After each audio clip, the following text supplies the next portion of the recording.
Fala minhas amigas, fala meus amigos, tudo jóia? Eu sou Saulo Novaes, um curioso, e sejam todas bem-vindas, sejam todos bem-vindos ao meu, ao seu, ao nosso Papo no Auge, um programa voltado a ideias, sem censuras, sem preconceitos, gerando para você conteúdo muito inteligente, por essas ondas sonoras, sempre um especialista por episódio, muita informação, muito conhecimento sendo gerado de modo a amplificar a voz da ciência, a voz docente, a voz da educação. Eis o nosso propósito, vamos pro auge.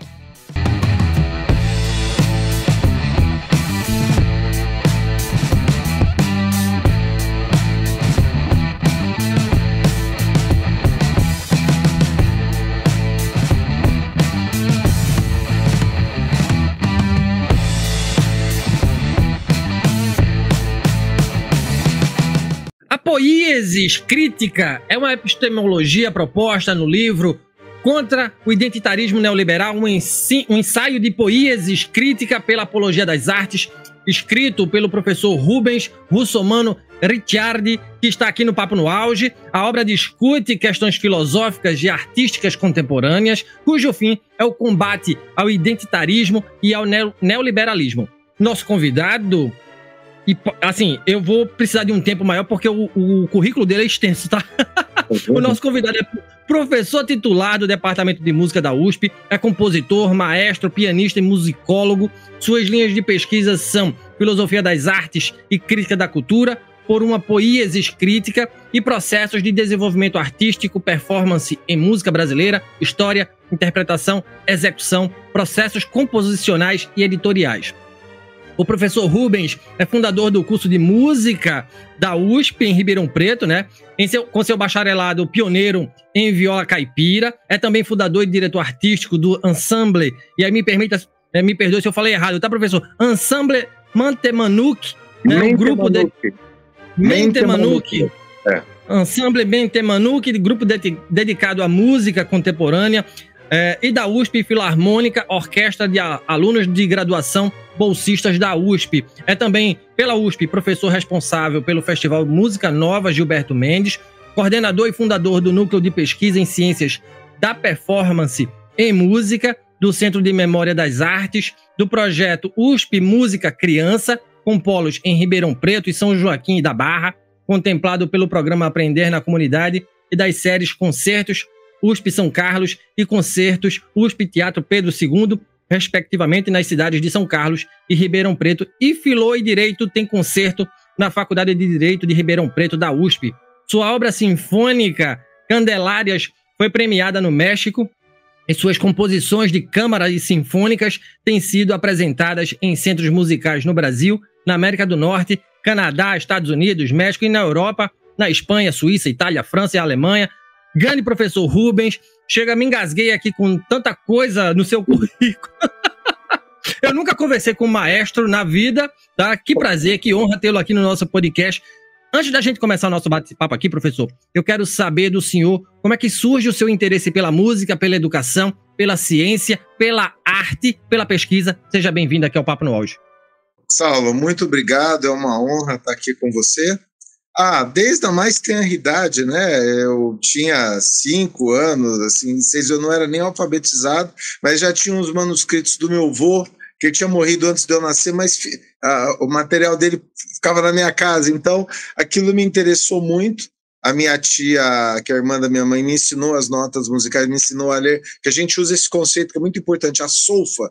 A gente recupera um conceito do período colonial que se perdeu, que é o papel de notação musical. Então, nós temos que ser artistas da música, na arte do som do tempo, solfistas, não sofistas, solfistas, da solfa. É muito importante trabalhar com o caráter grafocêntrico, né? Grafomediado, né? da música, né? E aí eu comecei a ver aqueles papéis de música, eu falei, eu vou ser compositor. Então eu sempre quis ser compositor, desde criança eu componho, e sempre me interessou a música nesse sentido, né? Aí depois toquei piano, fui autodidata até os 15 anos, aí depois eu fui ter a orientação do professor Olivier Toni, que foi o meu, digamos assim, principal professor, né? E depois também, que você citou o Gilberto Mendes, do Festival Música Nova, que eu acabei sendo herdeiro dele no festival, mas ele foi um professor também desde praticamente da minha adolescência até ele morrer, ambos, né? O Gilberto Mendes morreu em 2016 e o Tony morreu em 2017, mas eu estive junto com eles até os últimos momentos. Então foram dois mestres assim que me formaram a quem eu devo tudo que eu sou. Ah, muito legal, professor, muito legal. Obrigado pelo senhor estar aqui, né? E eu fico muito honrado, mais uma vez, de estar conversando com o senhor. Veja, vamos falar agora sobre a sua poiesis, tá? Porque o senhor cria esse conceito, né, de poiesis crítica, essa epistemologia. E eu quero saber, professor, que conceito é esse? Qual é a relação entre a sua poiesis, os discursos identitários e o neoliberalismo? Aliás, professor, qual é o seu conceito de arte? Qual é o seu conceito de cultura? Será que há diferenciação entre arte e cultura? Claro. Saulo, eu tenho meus pós-docs, assim, da minha equipe, da Poiesis Crítica, eles brincam às vezes que eu gosto de indexar, que eu ponho no índice e falo, isso não é assim, às vezes eu tenho esse costume. A Poiesis Crítica tem uma proposta da gente pensar criticamente o substantivo criação e o verbo criar. Porque veja bem, qual que é a pior teoria que existe, Saulo? Aquela que confere a coisas diferentes um único nome. Então, por exemplo, você conhece alguém da nossa espécie Homo sapiens que sabe criar um buraco negro? Você conhece alguém? Não. Você conhece alguém que saiba criar uma constelação, um planeta, um sol, um asteroide, um vulcãozinho que seja? Por exemplo, tem alguém que tem capacidade de criar uma floresta? Por exemplo, eles estão destruindo sistematicamente a Amazônia. Não, porque depois nós vamos criar outra no lugar. Esse sol não está dando lucro, esse não está, vamos ter outro, criar outro sol para nos dar lucro. O ser humano não tem essa capacidade de criar. Então, por exemplo, a gente vê os antigos, mesmo da Idade Média, um filósofo importante como, por exemplo, São Tomás de Aquino, jamais ele iria conferir a condição de criativo ou de criador ou do verbo criar ao ser humano. Inclusive, seria uma blasfêmia. O desrespeito a quem? A natureza. Porque a natureza cria, a natureza é monumental, né? O ser humano, que nem os nossos grandes artistas do passado, Bach, o Vivaldi, o que eles falavam? Invenção, inventio. Então, inventio é para a obra humana e creatio é para as obras da natureza. Então, a conclusão que a gente está isso no meu livro, o homo criativus, né, o homem que cria, o que ele é? O homo stultus, ele é um homem imbecil, cretino, burro, porque ele destrói a natureza pelos motivos mais fúteis, e aí a gente fica depois com a sobrevivência da vida no planeta e do próprio planeta em risco, né? Então nós rejeitamos esse conceito com todo respeito aos colegas publicitários, né? Que eles se autoproclamam criativos o tempo inteiro. O que a arte faz é essencialmente diferente. Eu acho que o ser humano, o Homo sapiens, se ele não tiver consciência de que a coisa mais importante é o respeito à natureza, a preservação da natureza, né? E não botar fogo, queimar, porque ele não sabe criar, ele não tem nós não somos criadores, nós somos inventores, que já é uma grande coisa, né? Inclusive eu toquei agora essa semana, dia 23 de outubro, vou voltar a tocar em Franca até, as 4 estações Vivaldi com os meus estudantes, né? E eu adoro, porque ele fala assim, il cimento dell'armonia e dell'invenzione, o Vivaldi, né? O conflito entre a harmonia e a invenção. O que ele quer dizer com isso? Ele se inspirou no Heráclito, né? Esse conflito insolúvel do Polemos, né? Que deu origem até à dialética hegeliana, deu origem também à luta de classes em Karl Marx, né? O Heráclito é um filósofo essencial, primordial.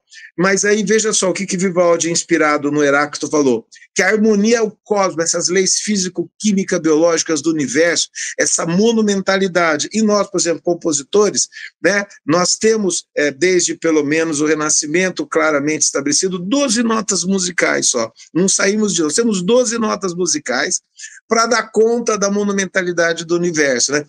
Os pintores têm as cores do arco-íris e algumas outras que eles podem ainda fazer, mas não são infinitas as cores, né? O pintor, por exemplo. Então a gente tem recursos de menos para dar conta da monumentalidade. Então esse conflito, assim, como artista com as suas humildes dimensões, né, com o seu material, o tratamento do material artístico, como ele dá conta dessa monumentalidade do universo, da natureza, né? E o Vivaldi escreveu, e você conhece, as 4 estações são obras clássicas, né, da literatura universal pela sua força, mas assim, invenção, eu não crio nada, né? Então, só te fiz esse parênteses, essa discussão, porque a poesia crítica não cria nada, a gente inventa, a gente propõe, né?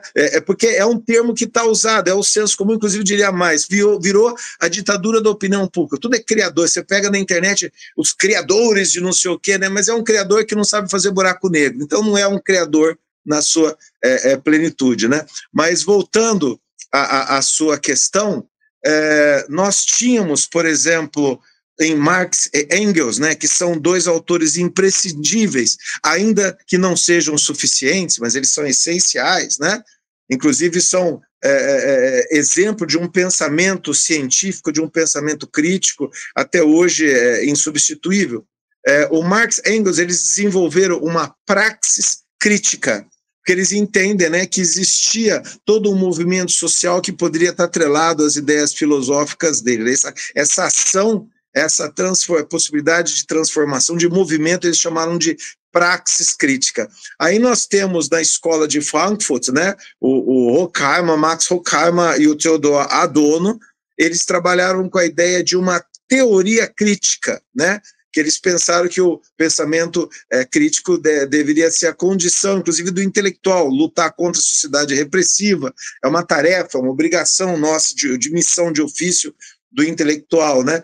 E eles colocaram, então, a sua teoria crítica. Aí o que nós chegamos à conclusão? Que tanto no Marx Engels como no Adorno, no Horkheimer, existe um esquecimento da poiesis. A teoria deles está incompleta. Desculpa a pretensão, mas a gente vê claramente. Por quê?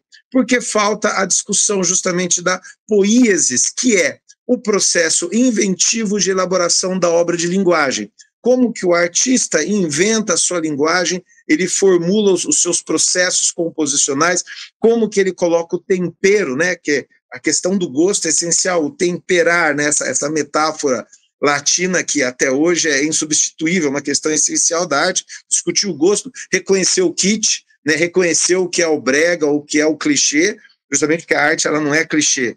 Então, essa discussão toda, ela foi esquecida, e foi um momento muito específico, você falou inclusive a palavra cultura, Saulo, se você me permite, houve 4 neologismos no iluminismo que nós entendemos que não foram melhores do que tinha antes, porque essa é até uma teoria do Foucault, né? Às vezes você tem um momento de uma teoria na história tal, e depois vem uma outra teoria, né, que a substitui, mas nem sempre a que substitui é melhor que a anterior. Às vezes a gente tem uma, né, que nem na Alemanha Oriental eles falam em relação à essência social lá da Alemanha Oriental, eles falam assim, né, Abwicklung, eles falam muito isso, a involução, né, porque na Alemanha Oriental às vezes era melhor do que estava hoje, então eles usam esse termo, é o termo que a gente pode usar agora também, Abwicklung, involução.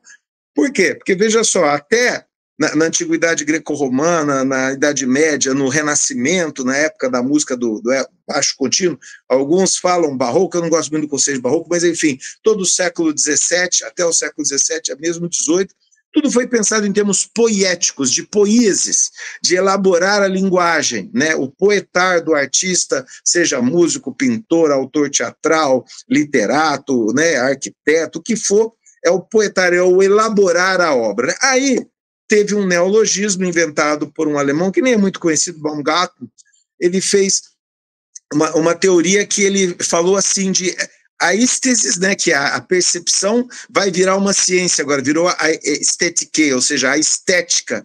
Ele inventou a tal da estética, que seria a ciência da percepção, como que com os nossos órgãos do sentido a gente consegue dar conta da realidade. Porque os antigos, por exemplo, em Heráclito é muito claro, a ístesis não é confiável, a percepção, se o logos é bárbaro. Não adianta o cara ver, olhar, se ele não tem um processamento intelectual e crítico, ele não vai adiantar nada, basta ver como as fake news proliferam, que as pessoas olham, aquilo é mentira, mas elas não conseguem absorver. Então, quer dizer, olhos e ouvidos são más testemunhas quando o logos é da barbárie, quando o logos ele é insuficiente, ele é precário, ele não consegue resolver. Então, veja só, Saulo, a estética, essa nova ciência ganhou um corpo para além do que deveria com Kant e com Hegel, né? Kant, inclusive, o filósofo essencial da emancipação, né? O conceito de liberdade, do que o ser humano é o fim e não o meio. Quer dizer, é muito importante alguns conceitos do Kant, mas ele detestava a arte, detestava a música, nunca foi num concerto na vida dele, nunca foi numa ópera. Inclusive, eu falo com segurança que o meu saudoso professor da Alemanha Oriental, Günther Meier, se dedicou há muitos anos à pesquisa do Kant, à relação dele com a arte. Ele fugiu, ele nunca foi em lugar nenhum. Inclusive, é possível que ele nunca tenha saído de Königsberg, né, que era a cidade dele, depois virou Kaliningrado, agora voltou a ser Königsberg, que hoje pertence à Rússia, até lá na Prússia Oriental.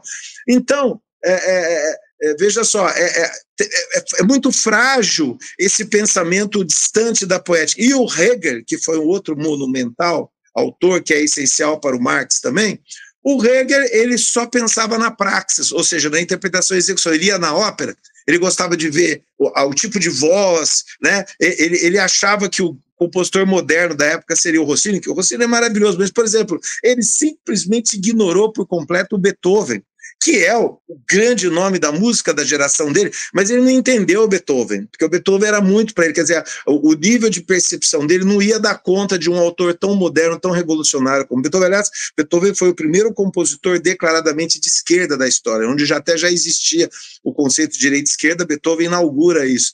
Então, quer dizer, aí o Marx chega no Marx, o que acontece? Ele tem essa herança do Kant, do Hegel, do pensamento estético, que esquece a poética.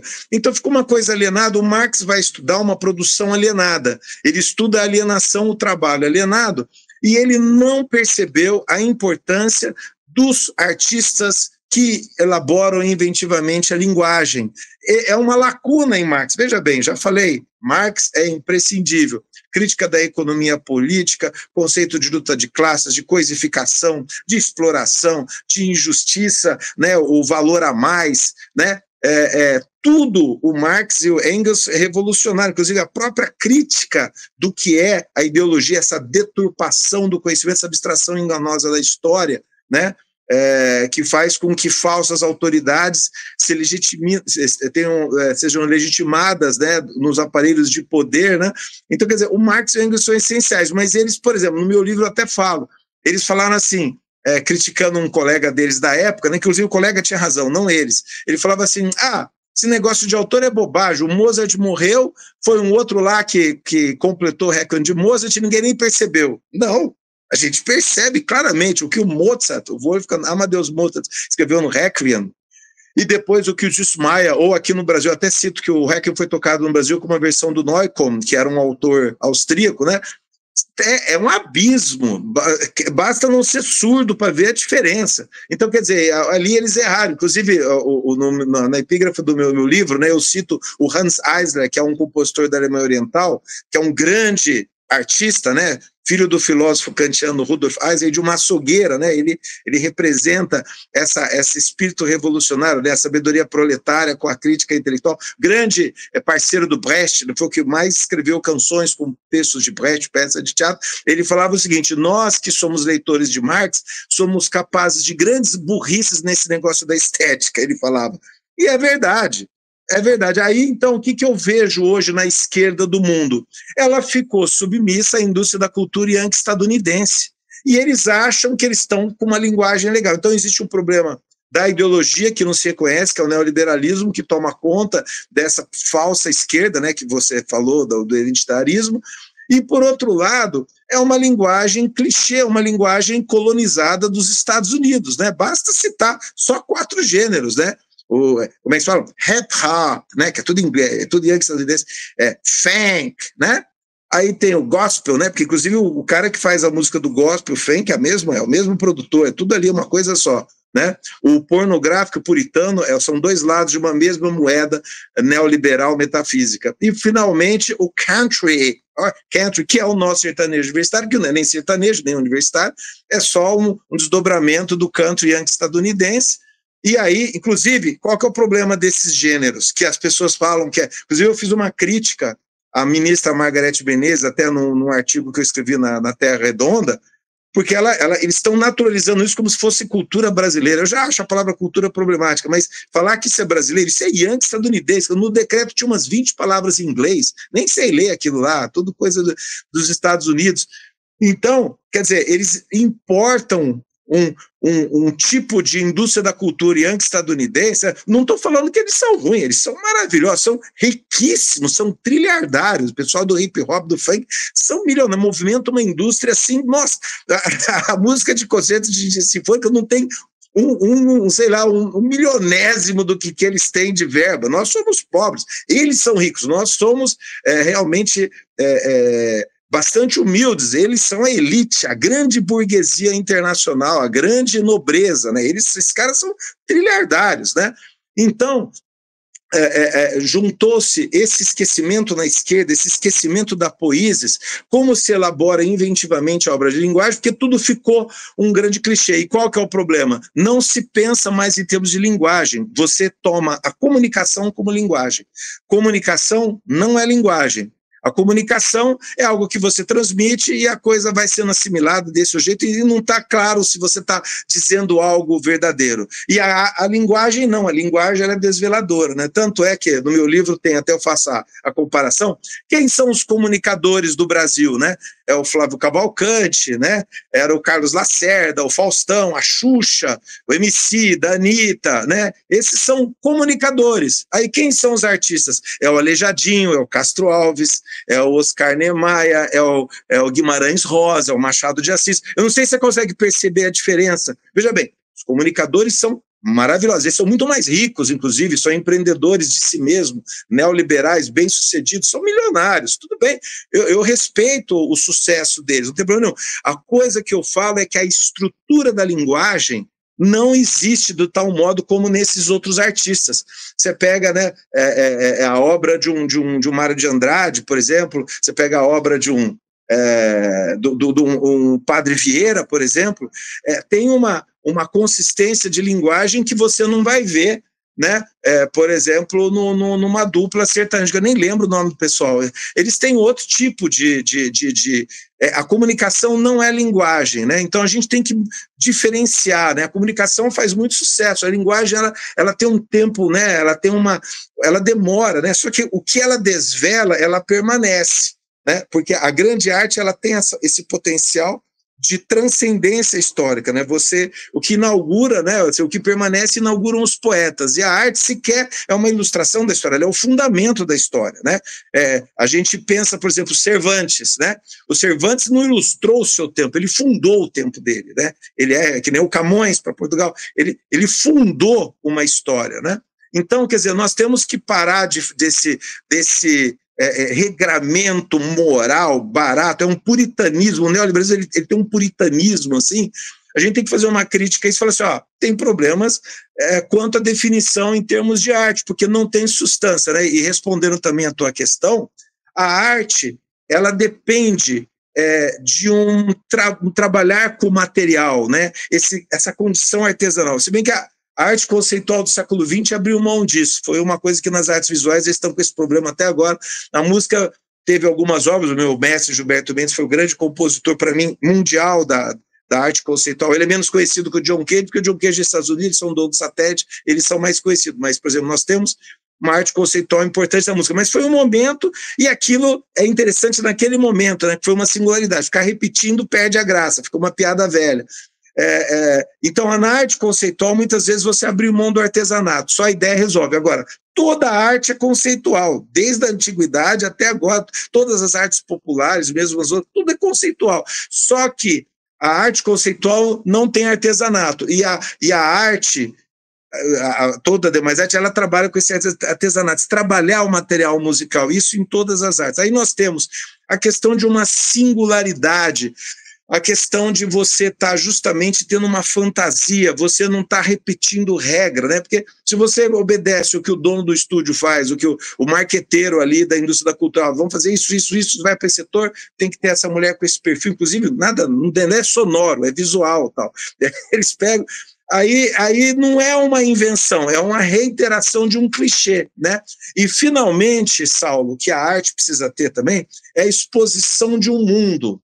né? Além do artesanato, além dessa singularidade inventiva, dessa fantasia, a arte ela pressupõe que você está expondo um mundo da obra, né? A gente chama isso que é a essência ontológica, a condição da obra, né? Porque artista, obra de arte e arte, né? Os três são impensáveis um sem o outro, no fundo é uma coisa só, mas por meio da obra você tem a exposição de um mundo, né? Então, quer dizer, a gente tem que ter critérios para pensar assim, olha, isso aqui, por ser clichê, por ser repetição de um padrão, né?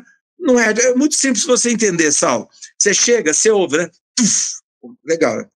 Tuf, tuf, duas, tuf, tuf, tuf, três, tuf, tuf, tuf, tuf. Aí já isso não é linguagem. Isso não é humano, né? O Cláudio Monteverde, ele falava, il tempo della música, tempo del cuore, no tempo della batuta, ou seja, o tempo da música é o tempo do coração, ele é existencial, ele é heterogêneo, ele é dinâmico.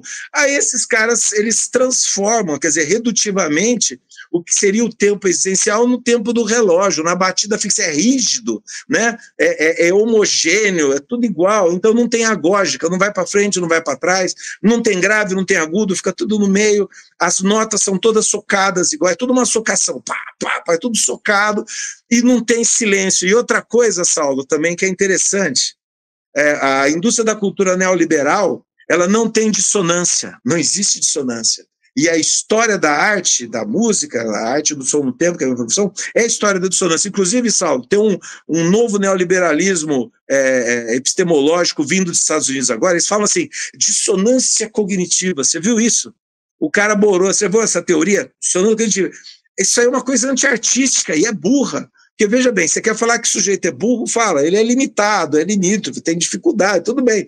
Mas você jogar um termo que é essencial na arte, que é a dissonância, porque a dissonância é que é a pimenta, é o que transforma. Você pega o Machot, o Perotinos, o Bach, o Mozart, você pega o Manuel Dias de Oliveira, que é o compositor sobre quem eu escrevi o doutorado, o compositor mineiro do século XVIII, eu dei aula essa semana na aula de harmonia, mostrando como ele usava as dissonâncias sem preparo, como ele era muito diferente dos demais, esse ex-escravizado que foi o músico soberano na comarca do Rio das Mortes do século XVIII, né? E Beethoven mesmo, e no século XX, né, o Shostakovich, o nosso Villa-Lobos, que é o maior compositor das Américas de todos os tempos, né?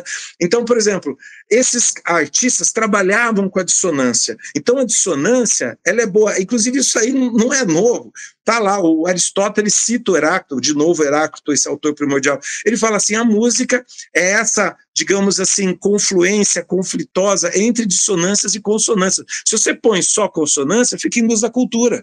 Você entendeu? Mas para o neoliberalismo a dissonância não é boa, porque você tem que ser consonante, né? Tem que ser tudo, e eles não têm. Por exemplo, a indústria da cultura sequer tem o silêncio, é importante, uma pausa. O silêncio é expressivo, faz parte da vida, eles não conseguem fazer isso. Então você vê como que a coisa vai indo, e hoje em dia você deve ter ouvido os colegas falar, isso é uma dissonância cognitiva, como uma coisa ruim.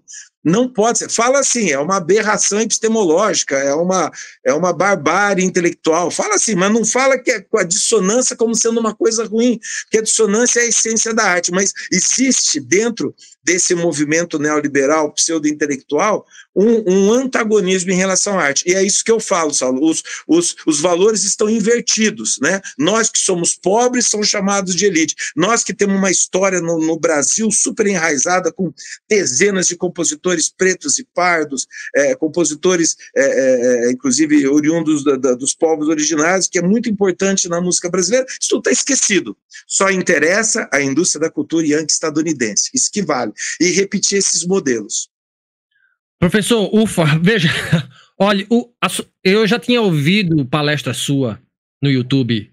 O senhor é uma potência vocal e cognitiva muito foda, tá? Muito foda.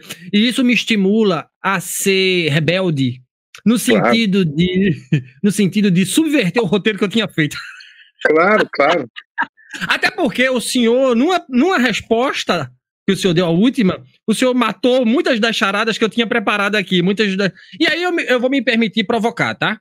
Claro. E ser provocativo, tá certo? Claro. O senhor falou de música gospel, inclusive essa semana o Lula sancionou o Dia da Música Gospel, não sei se você ouviu, né? mais uma ação eleitoreira do que qualquer outra coisa. Mas, enfim, isso dá um outro podcast. Mas veja, o senhor falou em homocriativos, e o senhor disse que o homem, ele não... O homo criativus é um homos turtus, eu disse. Isso. Ele se autoproclama criativo, né? Pois é, e aí, nessa pegada, professor, a minha primeira pergunta, e não está no nosso roteiro, e vou fazê-la. A gente não está brincando de Deus a altos, né, entendendo Deus como algo ideal, né? A gente não está se autoproclamando Deus ao ser criativo, ao criar coisas. Essa é a primeira pergunta, né? Anote aí. A segunda, como é que a gente vai fazer arte? Dessa pegada aí que o senhor está falando, que o artista ele precisa do tempo, do silêncio para produzir ou para criar, ou para inventar, melhor dizendo, para inventar, tá? Com essa pegada de inteligência artificial, essa foi uma pergunta, inclusive, que eu fiz a 2 escritores que estiveram aqui no nosso podcast. O grande Vitor Barlow escreveu, ele é até da USP aí daí de São Carlos, né?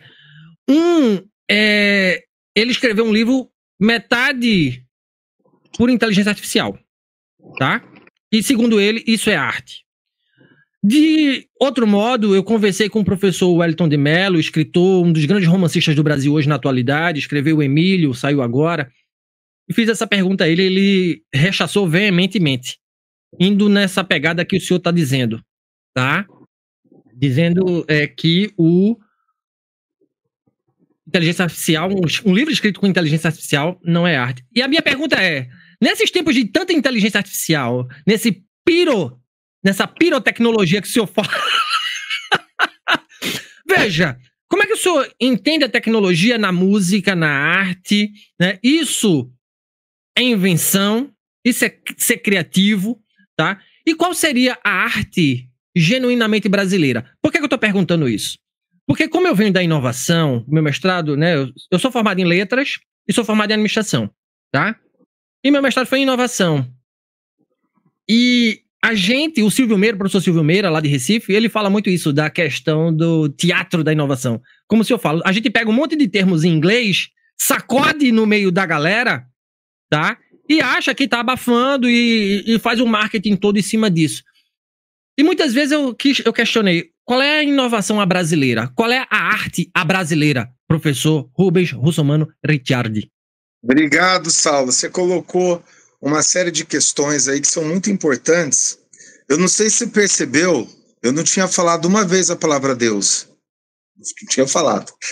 Eu falei que a natureza cria, né? Eu li um rapaz lá do século XVII, inclusive que a língua materna dele era português, pensava em português, é uma maravilha você ler o texto dele em latim, porque é um pensamento em português, é muito próximo, é o latim mais fácil de toda a filosofia para nós brasileiros, é o nosso Baruch Spinoza, né?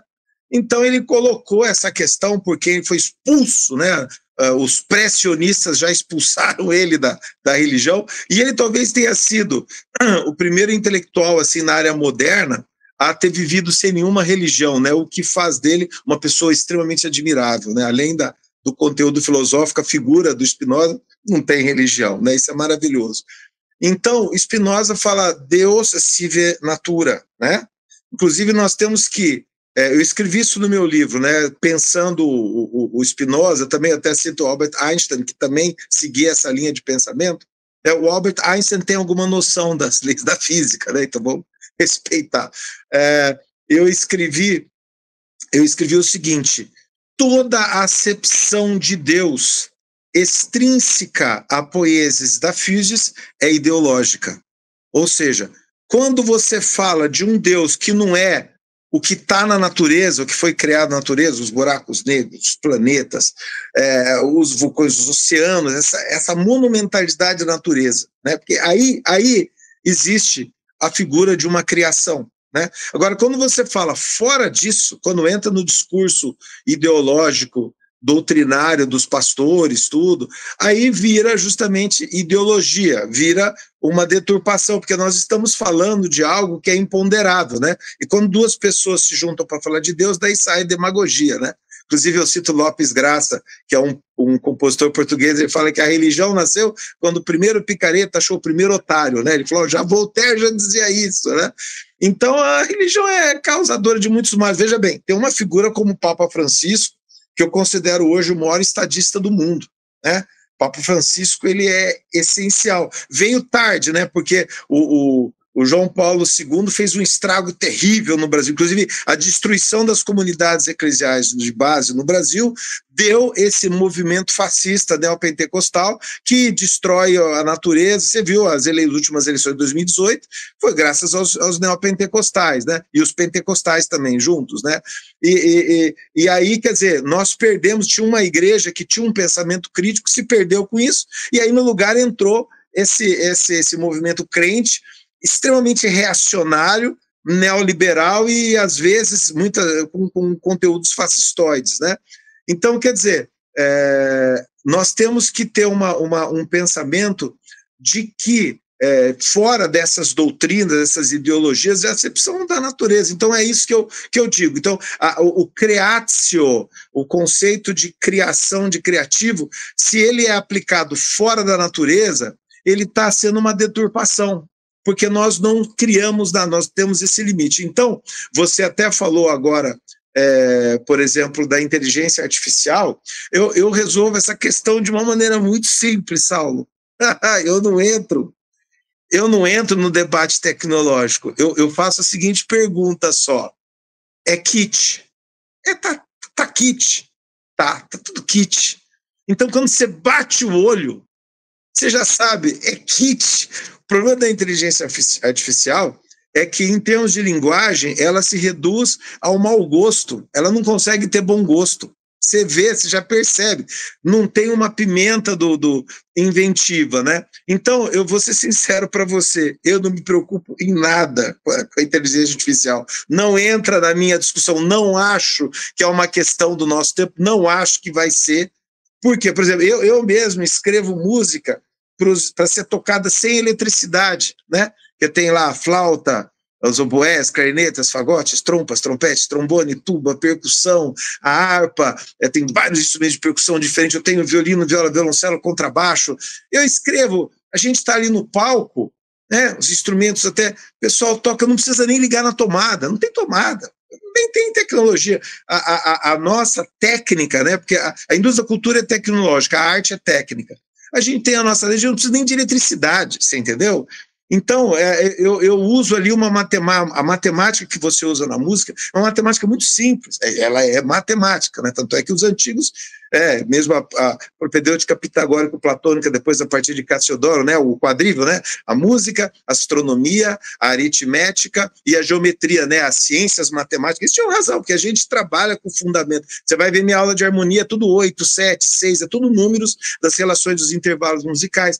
A série harmônica, inclusive a série harmônica que nós usamos, que é uma sequência de intervalos, ela é a mesma aqui no Brasil, no planeta inteiro, na Via Láctea e nas outras galáxias. E na galáxia mais longínqua vai ter a série harmônica igual, né? A oitava, a quinta, depois quarta, terça maior, terça menor, terça menor. É uma sequência que são os sons da natureza que vibram, que não é cultural, tem nada a ver com cultura, absolutamente, são as leis físicas, né, com os quais a gente trabalha. Inclusive a ideia de consonância e dissonância, ela já vem da natureza, né, porque a quinta e o oitavo diapasão são estabelecidos as consonâncias matemáticas, aí você trabalha com as outras, né, e essa inclusive é uma diferença entre Pitágoras e Heráclito, Pitágoras e Heráclito. O Pitágoras, ele resume a música a uma condição matemática. Os pitagóricos, em geral, fazem isso. Eles coisificam, às vezes, o material musical, mas o Heráclito já tinha desconfiado do Pitágoras, já tinha falado muito aprendizado não ensina a saber, né? Ele faz críticas ao Pitágoras. Por quê? Porque a mesma consonância e dissonância, elas são contextuais. Então, na linguagem, você trabalha o material para que ele sirva para uma coisa ou para outra. Os materiais são neutros. A gente que dá o uso, né?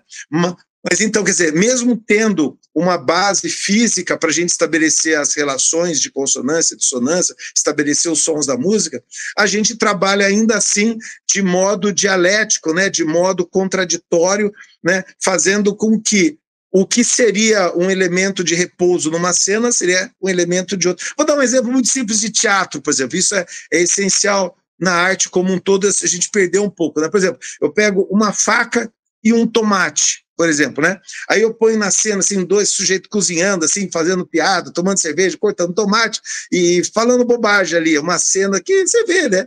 Aí a cena seguinte, esse tomate virou sangue, imitação de sangue, né? E a faca é onde o cara vai lá e mata o outro, né? Quer dizer, a mesma faca e o mesmo tomate, eles podem estar em duas cenas diferentes. Uma cena de coisas triviais, aliás, o trivial vem da retórica, gramática e dialética, né? Não tem mais sido tão trivial assim, mas uma cena de comédia, e aí a outra cena é um drama, mas você usa a mesma faca, o mesmo tomate, você entendeu? Virou outra coisa. Então, nós, artistas, conferimos uma condição dinâmica no material a partir do momento que a gente trabalha com ele. Tanto é que a gente pode pegar um material antigo e recontextualizar, você entendeu? Então, inclusive, eu vou mostrar rapidamente para você, você vai poder ver, por exemplo, isso é importante, né? Porque por isso que assim, eu fico muito longe da inteligência artificial, porque a solução da inovação não está em você achar que você vai fazer algo totalmente novo. Muitas vezes você está no passado, ó. Não sei se você consegue ouvir, ó. Você consegue ouvir aqui o som ou não? Então, por exemplo, quais são os intervalos básicos da música, né? Por exemplo, esse aqui é o básico, né? É fundamental. Aí você põe aqui, ó, primeira, quinta, oitava. Aí, de repente, eu faço uma articulação súbita maior, menor.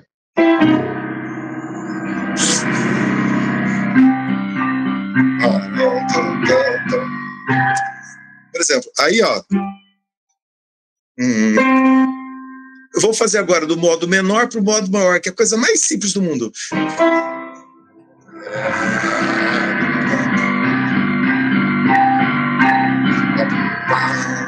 Agora, esse pedal é uma porcaria. Eles fazem um teclado que custa $2.000 e o pedal custa $2. E aí você tem o som, por exemplo, ó.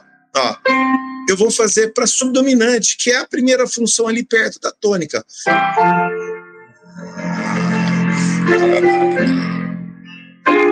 Sexta Juté, que é um acorde do Rameau, que é um acorde de 1722, né? E aí volto para o Dó maior.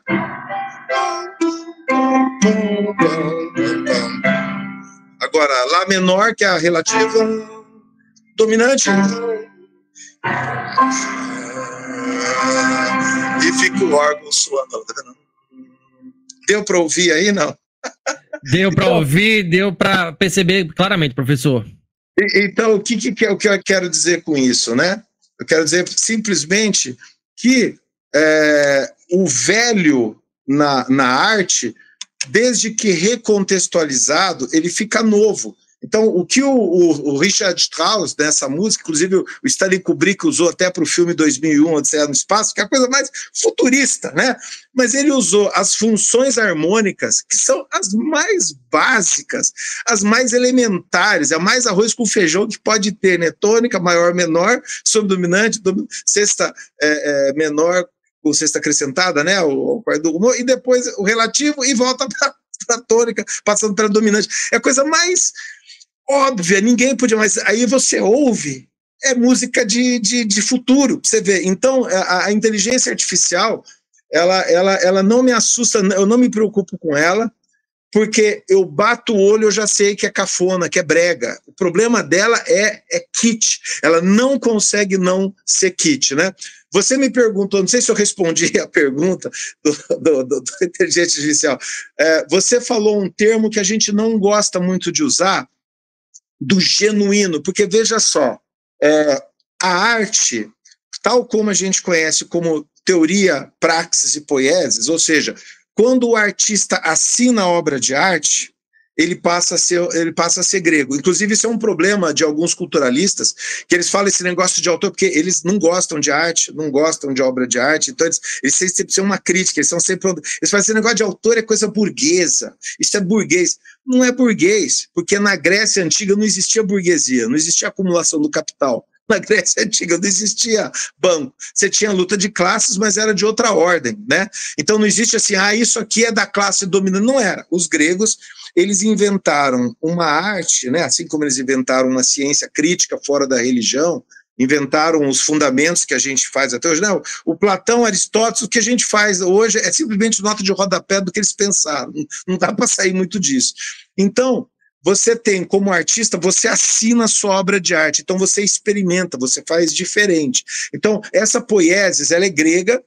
Existe uma praxis, que é uma execução que já foi pensada, é um movimento, né, do artista que interpreta o texto, né, interpreta a solfa, interpreta a fonte primária da obra e transforma aquilo numa interpretação, da interpretação transforma numa execução, né? Tanto é que, por exemplo, o artista que escreve a obra de arte tem um logos poético. O artista que interpreta e executa tem um logos corpóreo, porque ele faz com o corpo humano aquilo que intelectualmente ele entende da obra, né? Seja o ator, o bailarino, o cantor, o instrumentista. Então, eles trabalham com o corpo, né? Então, você tem uma poiesis, você tem uma praxis, e os gregos tiveram a teoria. O que é a teoria? Todos os povos antigos tinham o verbo ver, o verbo olhar, observar. Só os gregos tinham teorizar, o teorem. Por quê? Porque você olhar a natureza concreta dos fenômenos numa perspectiva crítica, numa perspectiva do conhecimento. Então, a teoria é isso. Inclusive, as pessoas acham, o cara é bom em teoria, mas é ruim na prática. Ô, Saulo, isso é de uma burrice muito grande, porque o conhecimento não é prático teórico. O conhecimento é prática, teórico, poético, porque a poética ela não é nem prática nem teórica, ela é inventiva. Você já ouviu alguém falar isso na tua vida? Não. O cara é bom na teoria, mas é ruim na prática. Nunca ouviu? Isso eu já ouvi. O par teoria e prática. Tem a teoria e tem a... Parece que o mundo... Inclusive, isso é um problema do Marx. O Marx fala o mundo entre teoria e prática. E não é. Tem a poética, tem a invenção. Então, nesse sentido, por exemplo, o que nós fazemos no Brasil é um prolongamento do que se fez desde a Grécia Antiga, a partir do momento que você tem uma escritura. Veja só, você pode fazer uma manifestação ágrafa. Você pega a polifonia dos pigmeus na África, coisa mais linda do mundo. Eu dou em aula de contraponto, eles fazem contrapontos sofisticados, tal, mas eles mantêm aquilo como um ritual que se repete ao longo de gerações. Ele não tem um caráter experimental. É muito bonito, tem toda uma dinâmica sonora belíssima, mas ele não é uma composição de alguém, é uma perpetuação, digamos assim, de um ritual, que tem seu valor. Então, o caráter da oralidade, do experimentalismo, é muito importante, e tem que ter, e é bonito, né?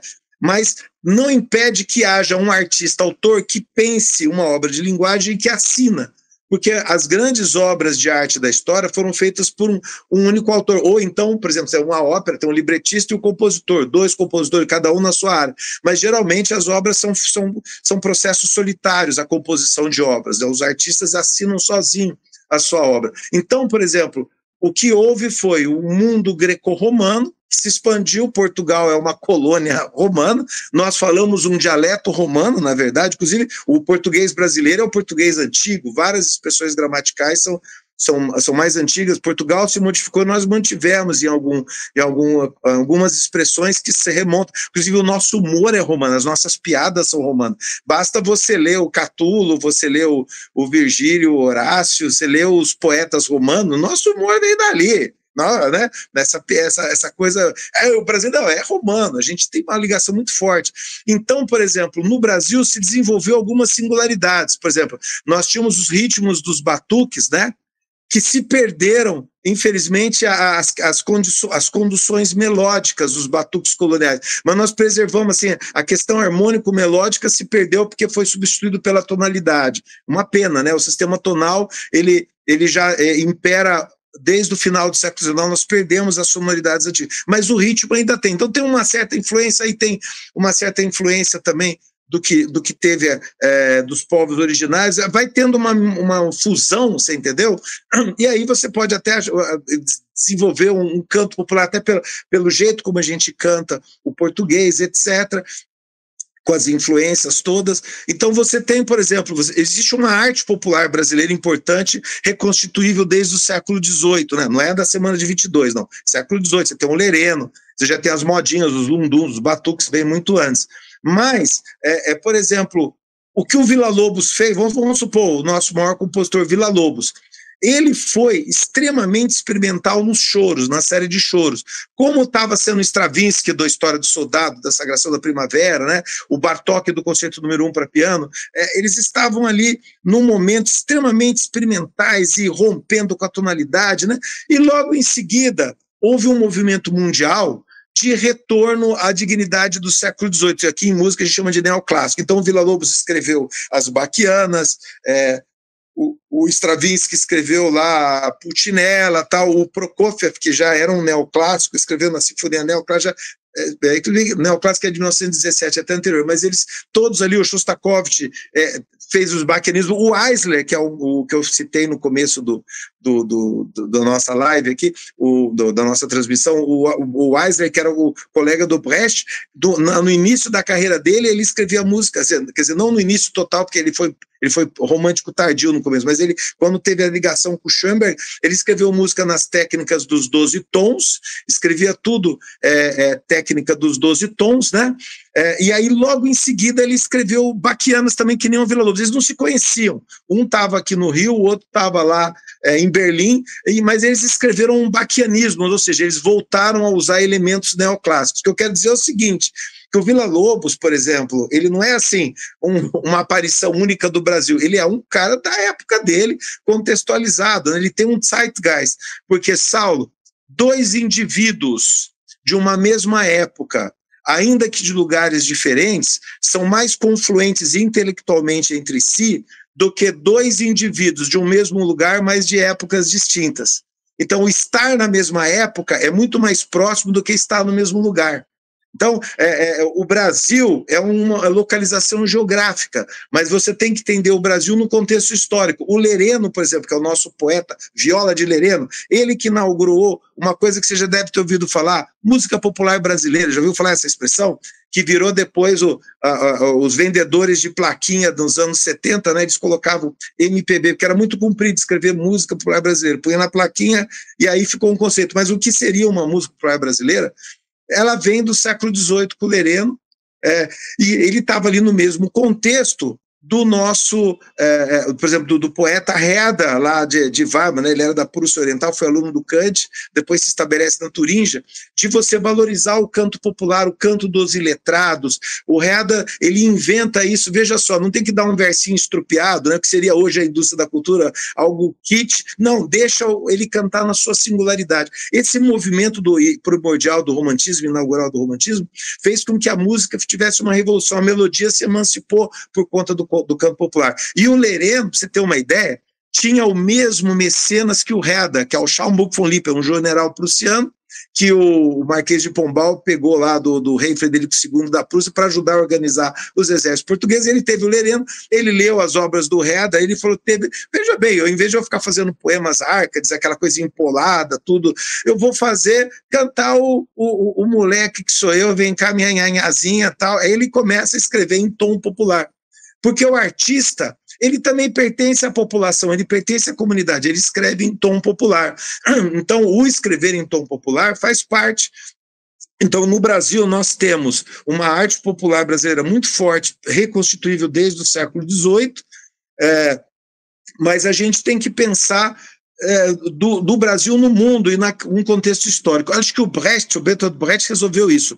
As grandes obras internacionais são as obras nacionais, e as grandes obras nacionais acolhem em si as tendências e as inovações internacionais. Então, veja só, o Gramsci também ele fala isso, a importância do artista, a condição cosmopolita do artista, da classe trabalhadora. A classe trabalhadora é cosmopolita, né?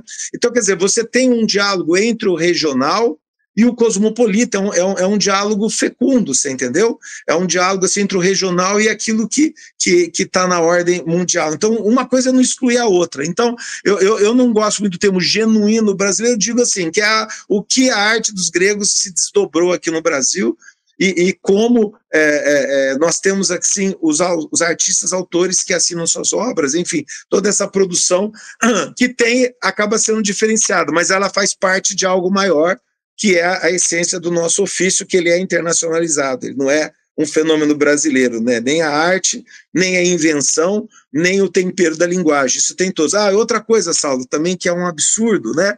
Tem uma geração que acha que o brasileiro é antropofágico. Não sei. O Homero era antropofágico. O Homero, lá, que escreveu a Ilíada, que escreveu a Odisseia, ele já era antropofágico. Não existe. Veja só, o lugar de fala do artista é o universo inteiro. E a história da arte é a história das apropriações culturais. Não existe arte sem apropriação cultural, você entendeu? Então, esses puristas, esse puritanismo que existe, né, de querer botar todo mundo em peixe em aquário, é uma coisa muito triste, porque nós somos dinâmicos, a gente tem esse estalo cosmopolita a todo instante. E eu posso ter um instante, eu vou fazer um lundum antigo, vou revisitar, reconstruir essa memória. Tudo bem, é o regional, mas tem um cosmopolita que dialoga o tempo inteiro. Não sei se eu respondi, mas eu acho que eu coloquei. O senhor respondeu e respondeu muito. Olha, deixa eu fazer uma observação. Deve ser muito foda assistir aula com o senhor, viu?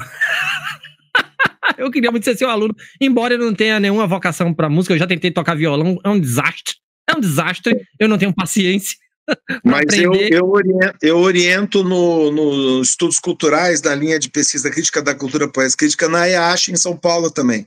Eu trabalho com não músicos, eu tenho vários orientandos que fazem mestrado e doutorado em toda a área do conhecimento. Eu não me restringo. Aqui em Ribeirão Preto, né, que nós vamos ter agora um mestrado profissional, a gente fica mais focado na questão técnica da música, mas na EASH, a poesia crítica está mais até na EASH agora, assim, em termos de pós-graduação. Fica as ordens aí para orientação. Sensacional isso aí, hein, prof? Bom saber disso aí.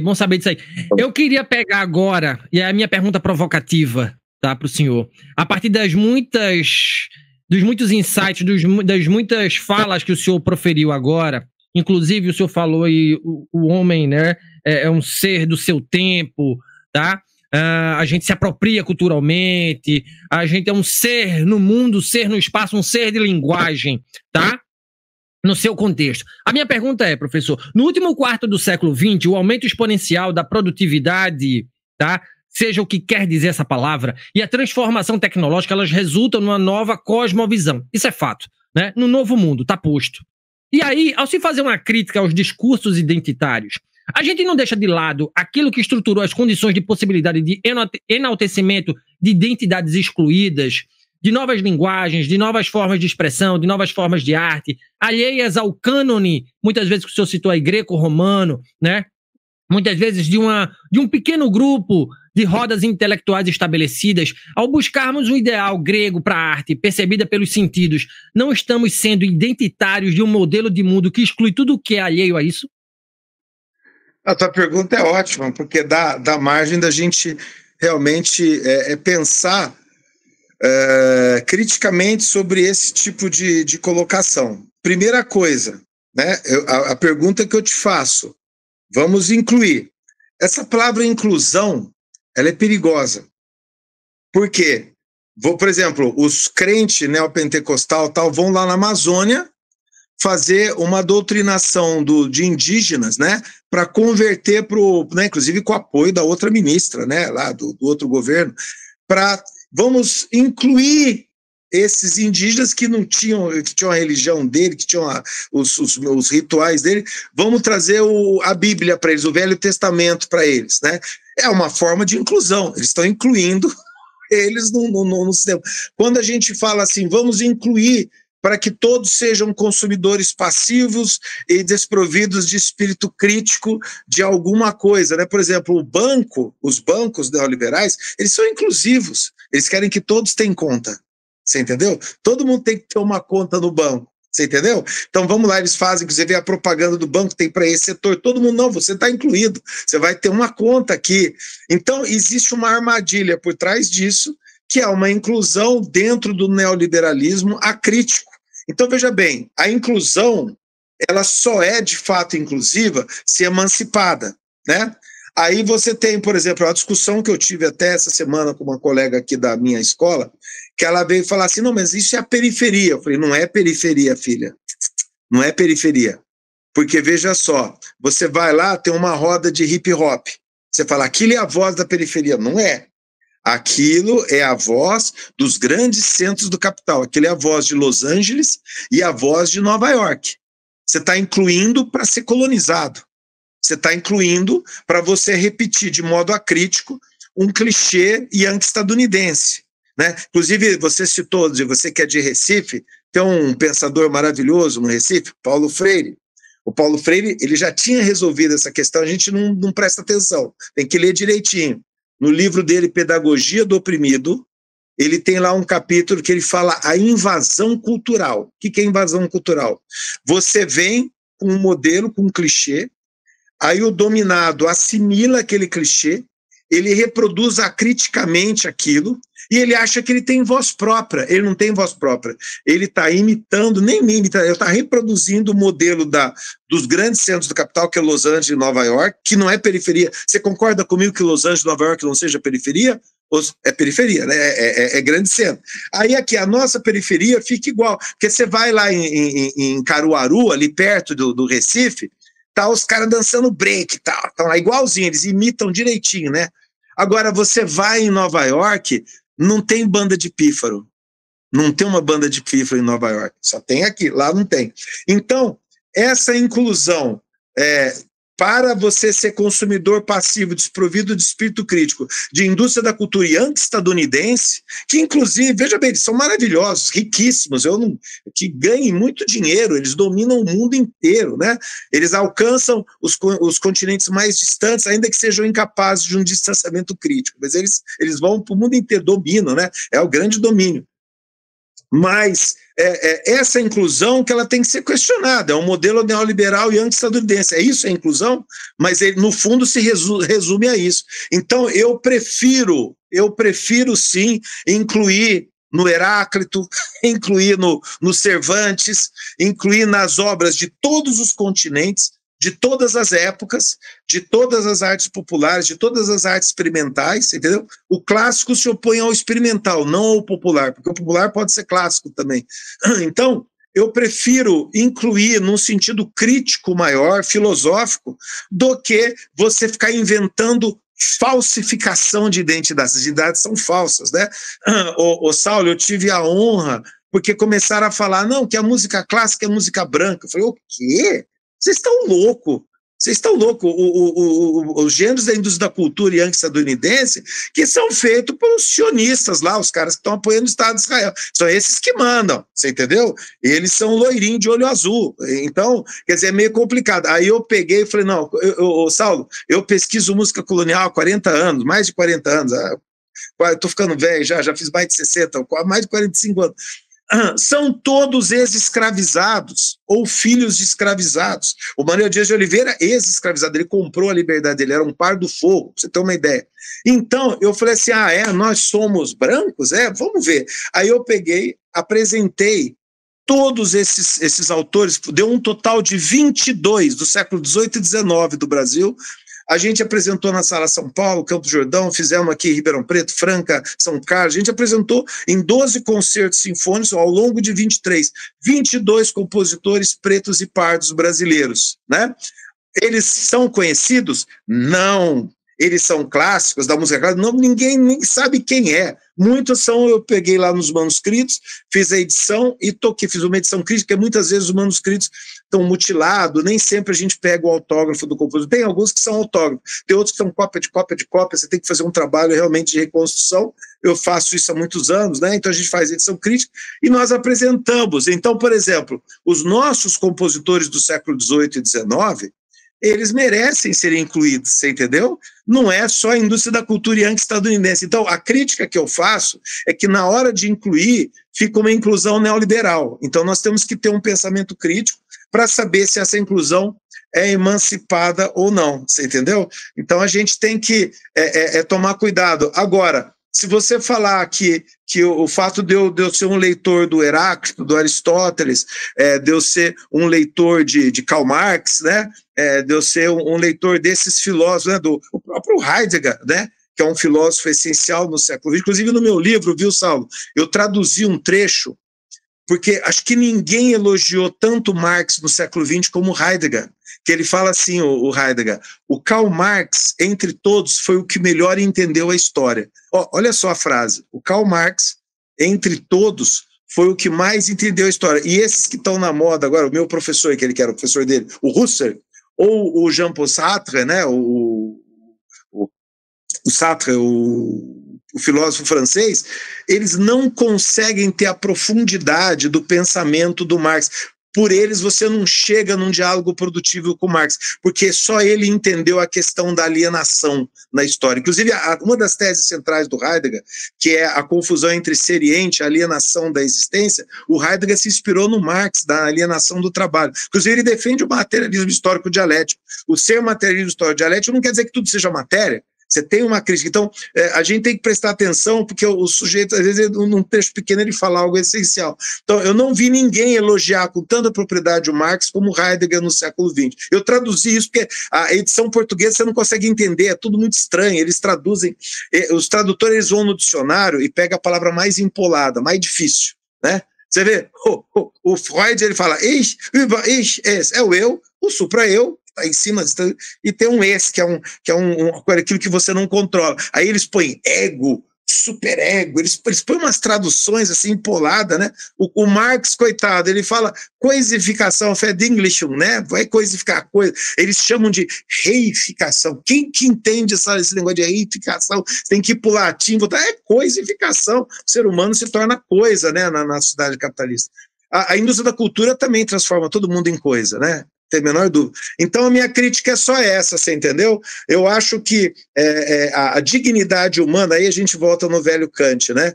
A Menschenwürde, quer dizer, a dignidade humana passa você ter um pensamento emancipado de liberdade, de direitos humanos, de respeito, né? Então isso é da gente estudar a história e entender de fato quais são os processos, né? E purismo é coisa de gente tacanha, né? O ser humano ele não é um bloco monolítico, né? O Fernando Pessoa tem uma frase linda, né? Que para mim é a melhor frase para você não pensar em termos identitários, né?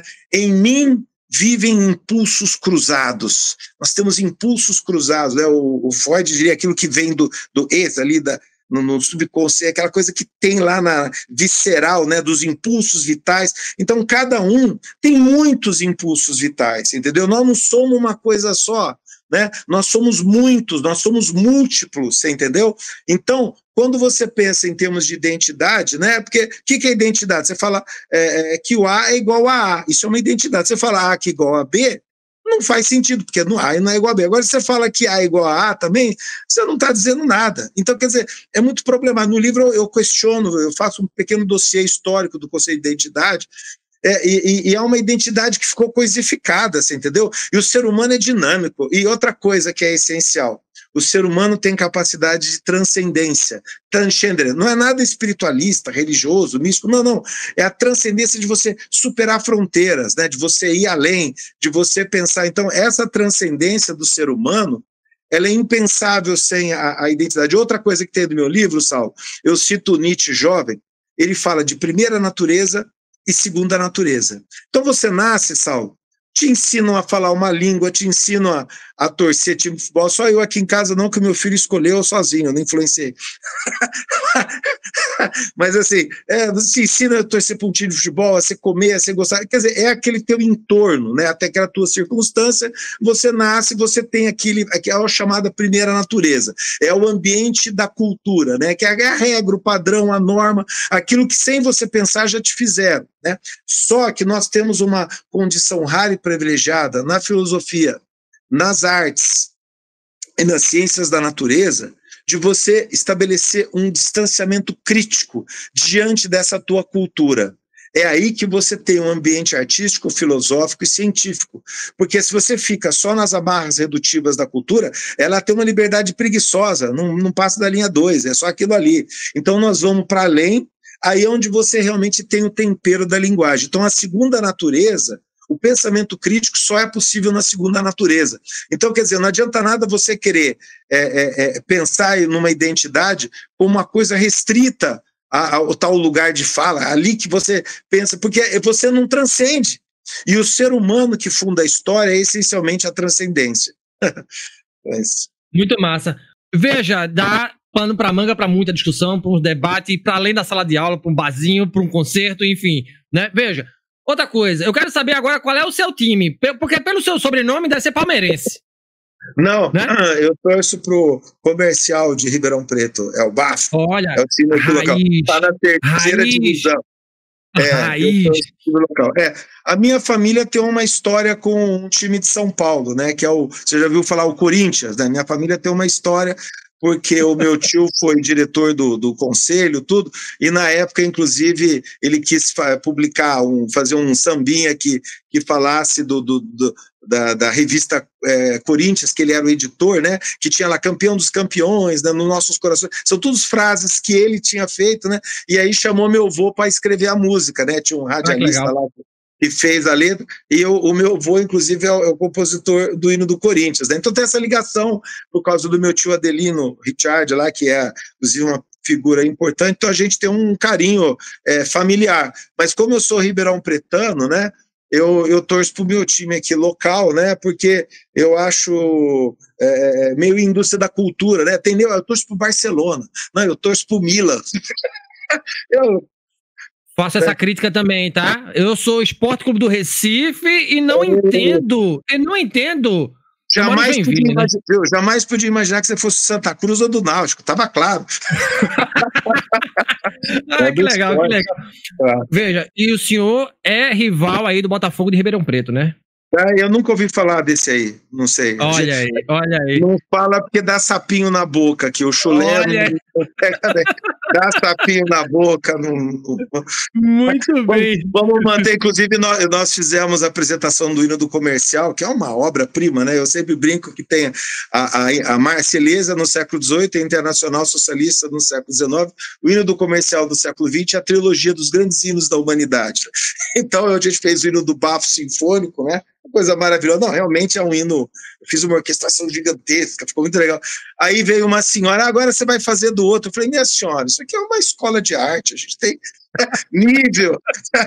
A gente não pega qualquer coisa. O material tem que ser selecionado, tem que ter viés artístico e tal.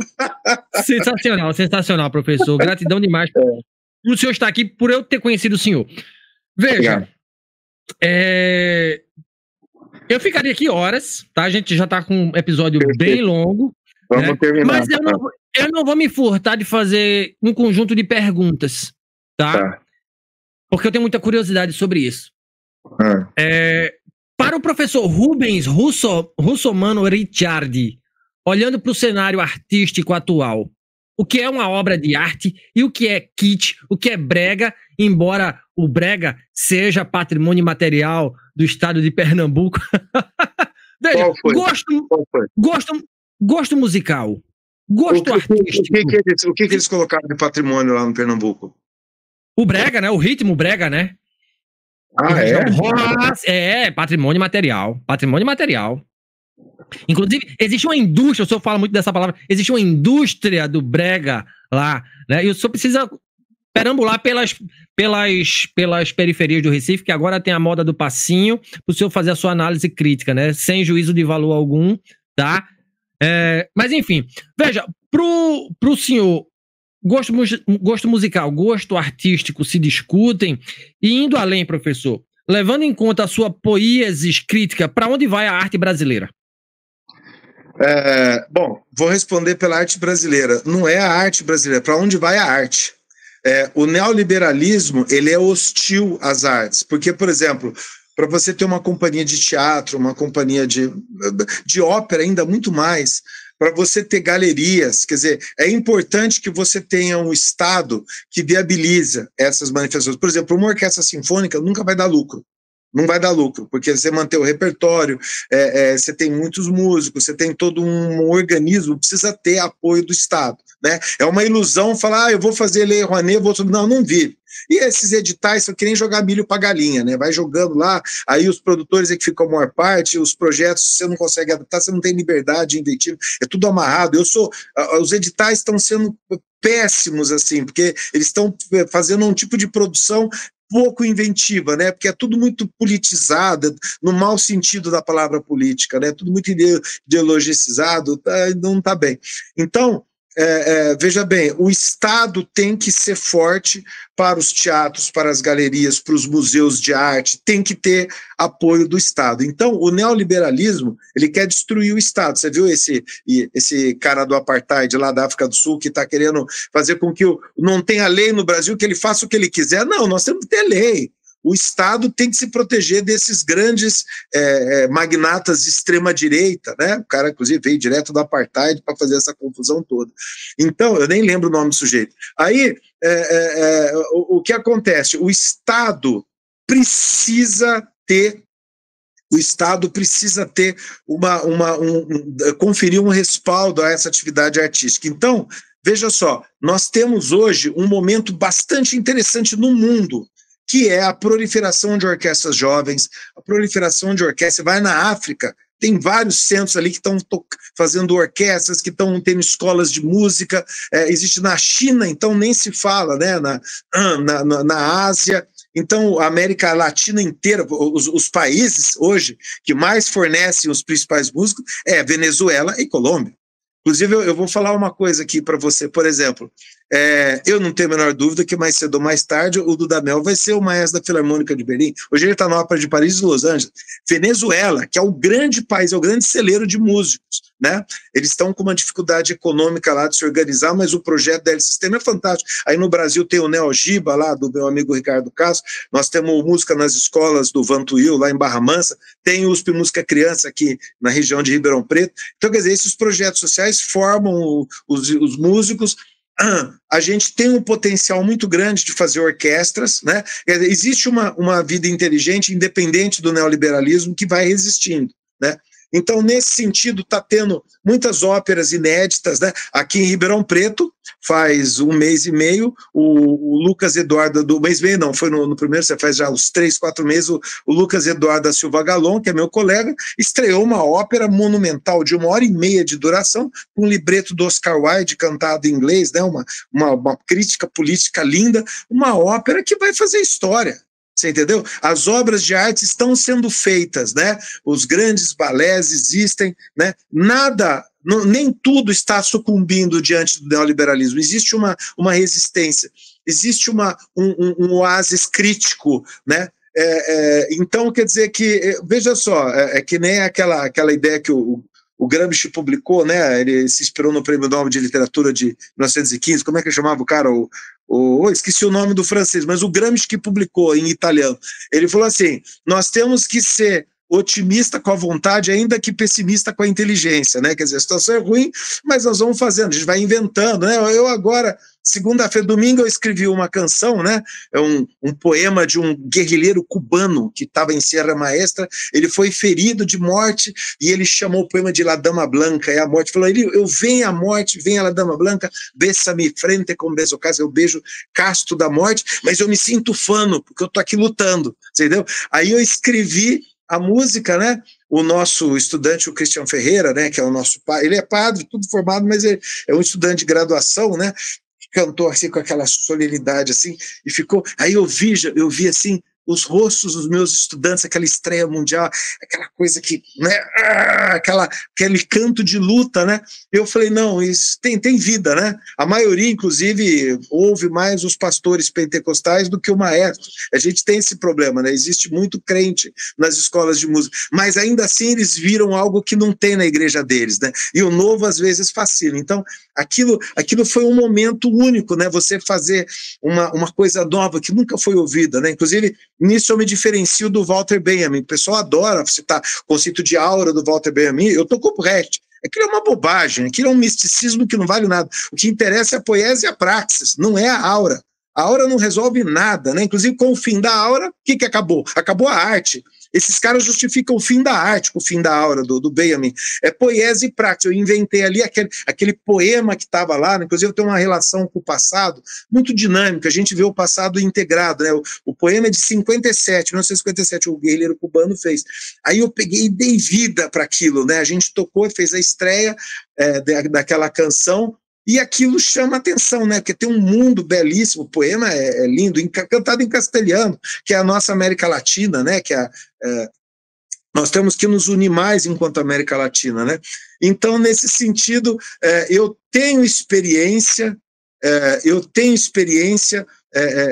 de que a gente consegue realmente produzir, ter dignidade e resistir. Agora, é claro, né, ô Saulo, eu estou com o esteio da Universidade de São Paulo, que é uma instituição maravilhosa e tem que ser protegida, porque tem gente do Partido Novo que quer privatizar, sempre tem esses caras, o cérebro deles é tão pequeno que eles só tem uma palavra na cabeça, privatização. A classe média fala político corrupto, né? E eles votam nos corruptos. E depois eles falam, a única palavra, o pessoal devia ser doente, né? Quer acabar com privatizar a água, devia privatizar as senhoras mães deles, que estão muitas vezes em ambientes impróprios para menores, devia privatizar a mãe deles, não querem privatizar tudo, é terrível. Mas a Universidade de São Paulo, que é uma universidade de excelência, a gente consegue fazer com que os estudantes tenham bolsa, a gente tem liberdade para estar desenvolvendo, trazer professores de fora, fazer intercâmbios, e com isso a gente resolve. E a última questão que você falou, do gosto, veja só, o que a gente faz em filosofia da arte, em estudos da arte, o que a gente faz? É uma única discussão que a gente tem, do gosto. Gosto se discute essencialmente. Tem um ditado castelhano que falava de gostibus non est disputandum, né? Quer dizer, gosto não se disputa. Não dá para você falar que nem o comercial ganhou de 2-0, perdeu de 3-0. Não tem placar. O gosto não tem placar, não é uma coisa quantificada, mas ela é qualificada. Então, o que a gente faz é desenvolver gosto. Eu tenho como esteio um pensador, artista, né, que você conhece, Johann Sebastian Bach, né, que ele tinha uma certa noção de arte, né, o Bach. O Bach, ele escreve nos prefácios das obras didáticas dele que a missão dele é desenvolver o gosto, né? Ele usa tanto o termo alemão Geschmack como o termo italiano gusto, né, que vem do latim. O gosto é o tempero da linguagem, é para ter um paladar agradável, é uma metáfora que a gente usa na arte, da linguagem, para você temperar. Então, você tem que essencialmente discutir o que é o veja bem, eu não discuto se é feio ou bonito, eu não vou discutir isso. Eu não vou discutir se é bom ou é ruim, mas eu posso discutir se é uma grande arte ou se é uma pequena arte. Isso eu posso falar, porque a pequena arte é aquela que sucumbe à ideologia, é aquela que sucumbe à vontade de sistema, denotando falta de integridade. E a grande arte é aquela que tem capacidade de transcendência. Então eu posso falar de pequeno mestre e grande mestre, você entendeu? Isso posso falar. E eu posso falar também do gosto, que é aquilo que não é simplesmente a repetição de um clichê. Quando eu faço assim, tudo repete igual, não tem gosto, não tem, é um clichê, né? É um mau gosto porque não tem invenção, não tem desenvolvimento de nada, você entendeu? Então, nesse sentido, eu acho que nós temos que discutir gosto. O Ariano Suassuna, ele falava assim, pior que o mau gosto ainda é o gosto mediano, né? O pessoal do Recife que fez a lei do brega lá, devia ser esse, o gosto mediano. Tadinho do Ariano Suassuna, ele ia ficar chateado de ver isso, né? Também então acho, é isso aí, também acho. Professor, veja, eu fico imensamente grato por sua participação aqui. Foi um prazer enorme falar com o senhor. Tá certo? Infelizmente a gente chega ao fim deste artístico, inventivo, sonoro papo no auge de hoje. Eu conversei com o compositor, maestro, pianista, musicólogo e docente titular do curso de música da USP, Rubens Russomano Ricciardi. Na pauta discutimos o conceito de poiesis crítica inventada pelo professor Rubens. Professor, mais uma vez, obrigado por sua participação aqui no nosso podcast. Quem quiser adquirir o seu livro e entrar na sua seara inventiva, quem quiser trocar ideias com o senhor, onde lhe encontrar, obrigado mais uma vez, tá? Então, é o livro Contra o Identitarismo Neoliberal, um ensaio de poesia crítica pela apologia das artes. O livro está à venda nas principais livrarias, é um lançamento da editora Contracorrente. Basta entrar, quem quiser comprar pela internet, o site da editora Contracorrente e pode adquirir. Estou até com uma promoção, ela está com R$60, estão fazendo preço mais barato. E eu fico sempre acessível pelas redes sociais, pode entrar em contato comigo para discutir as ideias, porque é um livro, de fato, que propõe esse novo caminho para a pesquisa em artes. Né? Você pesquisar a linguagem, a praxis, a performance, independente dos regramentos culturalistas, você entendeu? Porque o que está acontecendo na pós-graduação brasileira, por exemplo, é que os regramentos sociológicos, antropológicos, né, eles são maravilhosos, mas eles são muito recentes, são áreas que têm menos de 100 anos. Né? Nós temos mais de 3.000 anos de história. É complicado você pegar uma coisa nova e impor os regramentos dele para nós, né? Eles, inclusive, algumas coisas preconceituosas, deturpadas, né? E a gente tem que defender a nossa história. Nós somos uma arte milenar, tem que respeitar a história. A história é importante, né? A gente tem que ter ideia do patrimônio. O patrimônio não é só o material, o imaterial também, né? Não o brega, mas o imaterial antigo. O pensamento digno, o pensamento emancipado do ser humano, né? Que ele tem, né, milênios. Então, quer dizer, as artes, eles têm que trabalhar a nossa dignidade, sem sucumbir a esses preconceitos que levam, só para você achar que a única coisa que é boa é a indústria da cultura yankee estadunidense. Cai lá direto. Você está entendendo o que eu estou falando, Saulo? A resposta deles é uma só. Isso vale incluir, você imitar os Estados Unidos, né? E olha que bonito, tem o BRICS agora, tem a Rússia, a China, né? Vamos pensar o mundo para além deles. Eles são maravilhosos, tudo bem, né? Eles gostam de jogar bomba nos outros lá, é o país que mais provoca guerra no mundo, mas tudo bem, eles são maravilhosos, tá? Mas vamos diversificar, não precisa ser só Estados Unidos o tempo inteiro, você entendeu? Vamos pensar o mundo mais... de um modo mais cosmopolita e menos bairrista, né? Eles são bairristas, às vezes nem sabem que a gente existe, né? Bom. Vamos lá, Saulo, obrigado, então. Tudo de bom, até a próxima.